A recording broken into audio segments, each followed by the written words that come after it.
शिव सरस्वती ऋषि कश्यप हुए, वो कश्मीर हमारा था। जहाँ पंचतंत्र लिखा गया वो कश्मीर हमारा था। तू जानता ही क्या है कश्मीर के बारे में? दोस्तों 19 जनवरी 1990 वो तारीख थी जब आजादी के बाद जवाहर टनल के उस पार लाखों लोगों को पलायन का दर्द झेलना पड़ा और ना चाहते हुए भी उन्हें टनल के इस पार से उस पार आना पड़ा।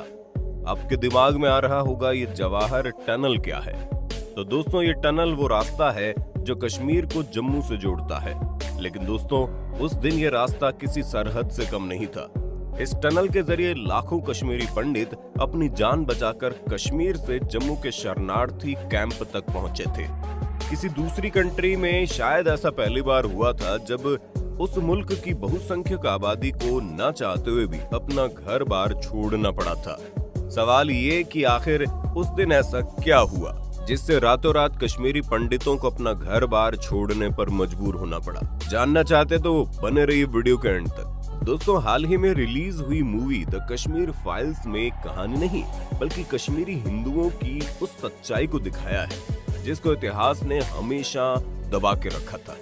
खैर अगर आप भी उन लोगों में से हैं जिन्होंने अब तक इस मूवी को नहीं देखा तो आज आप हमारी इस वीडियो को देख लीजिए, आपके रोंगटे खड़े हो जाएंगे।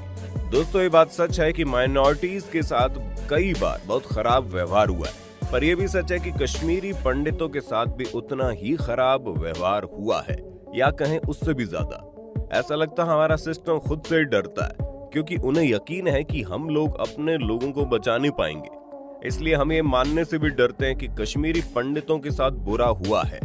सोचिए ये कहां से आया है जो कि बहुसंख्यक है वो पीड़ित नहीं हो सकता और अल्पसंख्यक गलत नहीं हो सकता।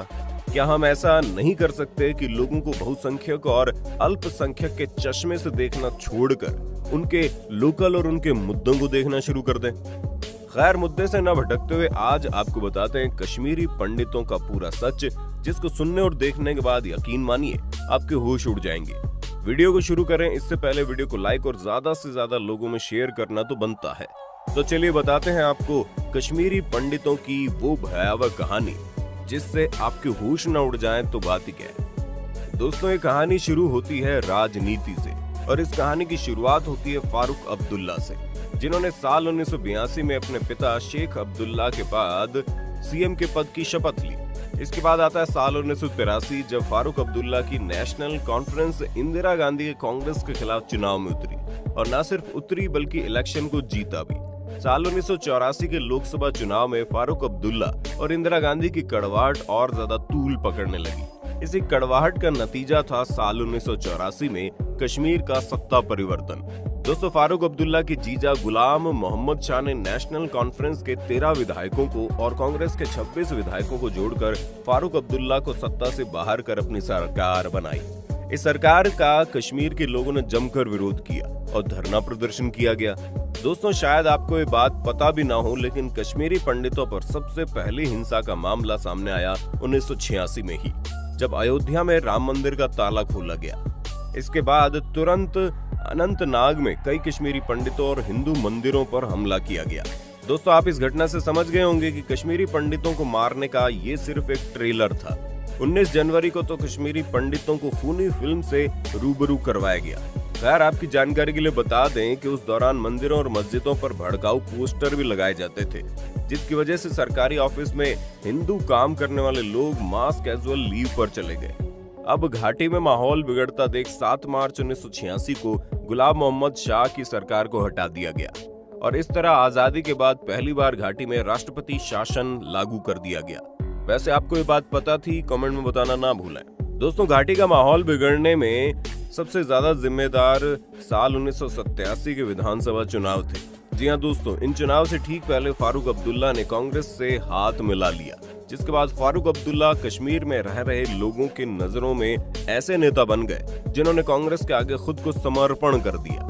अब ऐसे में नेशनल कांग्रेस और नेशनल कॉन्फ्रेंस के गठबंधन के सामने मुस्लिम यूनाइटेड फ्रंट राजनीतिक पार्टी बनकर लोगों के सामने आया, जिसने इस गठबंधन की मुश्किलें और ज्यादा बढ़ा दी।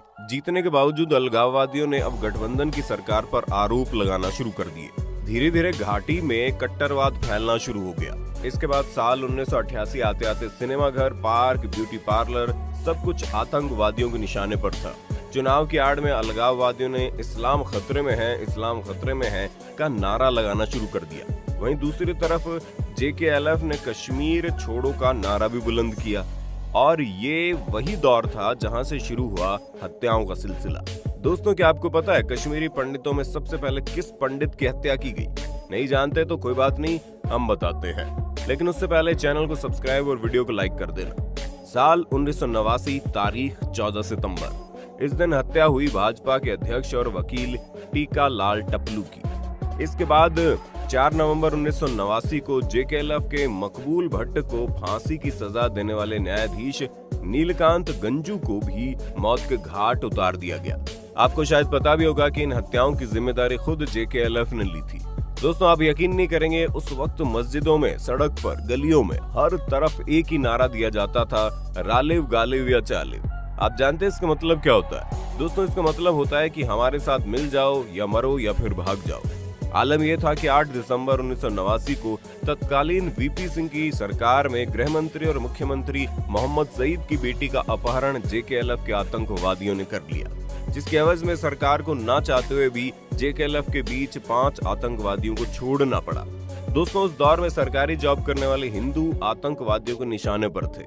उस वक्त हालात इतने नाजुक और खराब परिस्थिति में थे कि 4 जनवरी 1990 को हिजबुल मुजाहिदीन की ओर से उर्दू अखबार, जिसका नाम आफ्ताब था, उसमें एक विज्ञापन प्रिंट की गई।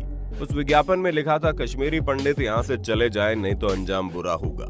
अब घाटी में बिगड़ते हालात को देखते हुए 19 जनवरी 1990 को जगमोहन को फिर से जम्मू कश्मीर का गवर्नर नियुक्त किया गया, जो इससे पहले 1984 से 1989 तक जम्मू कश्मीर के गवर्नर रह चुके थे।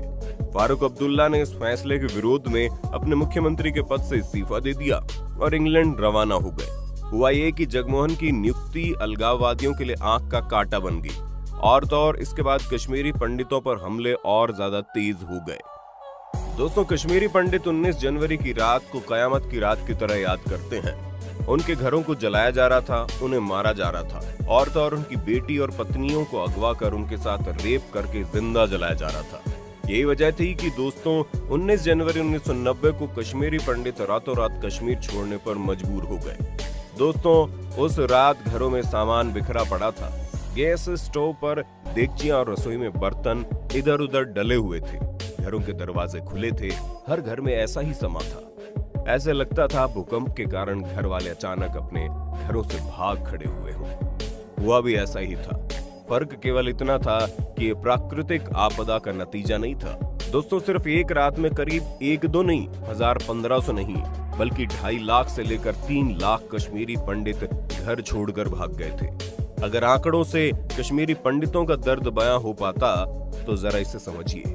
20वीं सदी की शुरुआत में लगभग 10 लाख कश्मीरी पंडित थे और आज की तारीख में 9000 से ज्यादा नहीं है। 1941 में कश्मीरी हिंदुओं का आबादी में हिस्सा 15% था।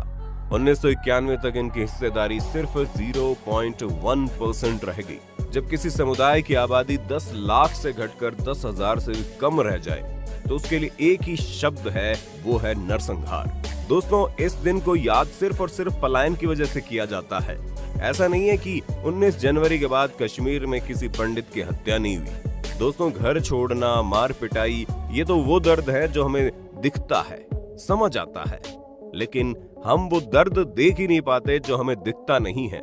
जैसे अनाथ हो गए बच्चे के रिश्तेदारों के हाथों उनके उत्पीड़न के कई मामले सामने आए। 1990 से 1997 के बीच करीब 800 बच्चे मेंटली बीमारी से पीड़ित पाए गए।